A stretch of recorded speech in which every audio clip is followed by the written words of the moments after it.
Esta é a segunda unidade, onde aprendemos sobre acúmulos intracelulares. Já devem ter visto que acontecem de diversas maneiras e que são importantes para entender as alterações celulares. Porém, é importante que aprofundemos alguns tópicos sobre a degeneração gordurosa. Vamos lá entender esses tópicos? Então vamos lá, pessoal, como combinado, vamos falar sobre os acúmulos intracelulares gordurosos. Esses acúmulos intracelulares gordurosos, eles nada mais são do que uma degeneração gordurosa. O que é isso? É o acúmulo anormal de lipídios no citoplasma de algumas células.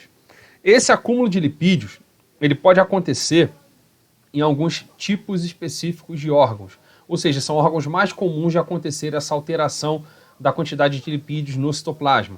A gente tem um exemplo clássico que é o fígado, temos o epitélio tubular renal, miocárdio, que é o tecido muscular cardíaco, e o músculo esquelético. Então a gente consegue ver nessa figura aqui um paciente que ele é obeso, com uma distensão abdominal muito grande, acúmulo de lipídio, e um fígado saudável, e logo abaixo nós vemos aqui um fígado com o acúmulo de lipídios nas suas células do hepatócito, no citoplasma. Então a gente vê um fígado com esteatose hepática. Essa lesão ela aparece todas as vezes que um agente interfere nesse metabolismo do lipídio, metabolismo do ácido graxo. Então o que esse agente causador vai fazer? Ele vai estar interferindo, aumentando a síntese, aumentando a produção ou dificultando a utilização, o transporte e a excreção do lipídio, do ácido graxo. Então, esse agente ele aumenta a quantidade do lipídio sendo produzido, sintetizado no citoplasma, ou após esse lipídio, esse ácido graxo ser produzido, esse agente causador ele dificulta a utilização desse lipídio, acumulando-o no citoplasma. Mas, Bruno, qual é esse agente causador? A gente tem vários, agentes tóxicos em geral, álcool, hipóxia, diabetes mellitus, alterações na dieta e distúrbios metabólicos. Esse acúmulo de lipídios, ele é conhecido de maneira histológica como lipidose. Então é um depósito de vacúolos intracelulares com ácidos graxos, por isso que é chamado de lipidose. Esse acúmulo de vacúolos com ácidos graxos nas células pode gerar vários processos patológicos. Dentre eles, o mais crítico que vemos é a aterosclerose, que ela é caracterizada por um acúmulo, né, de placas ateromatosas, a gente vai ver mais à frente, na região íntima do vaso.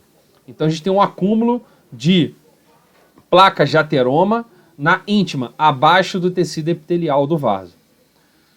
Xantomas é o acúmulo intracelular de ácidos graxos em macrófagos nas regiões de pele e tendões, produzindo uma massa parecendo com uma massa tumoral.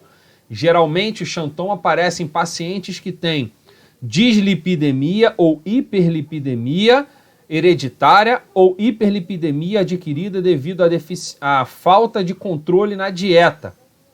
Temos um outro aparecimento de processo patológico que é a inflamação e a necrose, também ocasionada em macrófagos, o aparecimento de vacúolos com ácidos graxos, e esses macrófagos fagocitam o colesterol e as membranas desse macrófago vão ser destruídas, provocando assim o processo inflamatório e a necrose.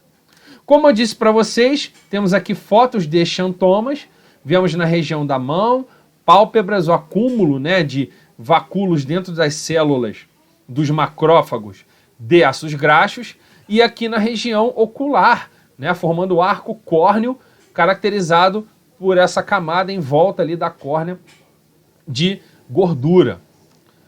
Como eu falei para vocês, a arteriosclerose ela é a mais crítica porque ela vai estar gerando a oclusão desse vaso, parcial ou total, pelo acúmulo de células que fagocitam esse lipídio e não conseguem digerir.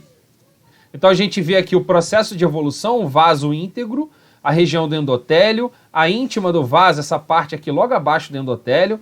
A gente tem algum estresse nessa região que faz com que entre, né, os lipídios, esses lipídios ficam acumulados lá, Interessante que esses lipídios, se eles são oxidados, não são facilmente degradados.